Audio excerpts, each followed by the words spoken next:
call him an author. So I just asked him, so then who wrote your books? But truly, quite remarkable works of scholarship. Thank you. And this whole understanding of Hinduism, Hindutva, your coinage, which I like, Indic Renaissance, which is different, you feel, from Hindu nationalism. We'll go one by one quickly, and then we'll get into the discussion so that everyone has an understanding of what we're talking about. Sure. Hinduism, Hindutva, Indic Renaissance. Quick definitions. Way of life, not a religion, is the first definition for Hinduism, which has been forced to conform to the narrow confines of religion thanks to the Constitution's Christian take on religion. One. Second, Hindutva is a religio-political civilizational manifestation of the need to preserve the self.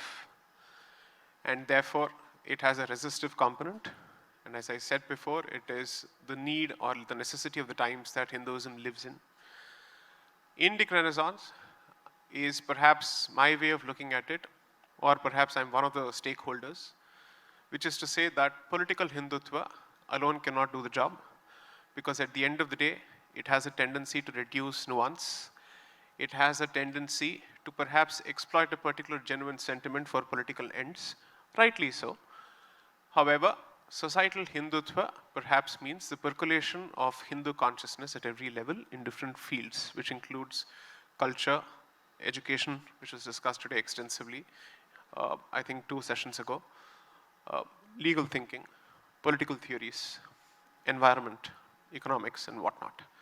So therefore, the need to increase Hindu consciousness across the board, independent of what happens at the political level, is perhaps the reason why I would want to call it as Indic Renaissance. In that particular sense, it is all-encompassing and it is much more comprehensive than political Hindutva.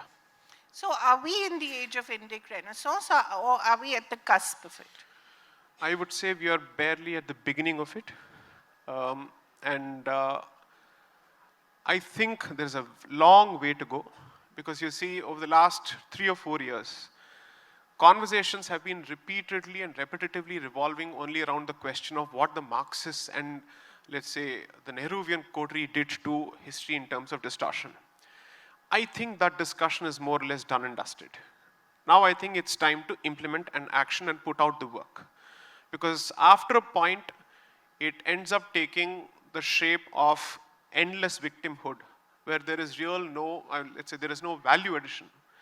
So today, if someone tells me, why isn't that we aren't doing this in history? Why aren't we actually incorporating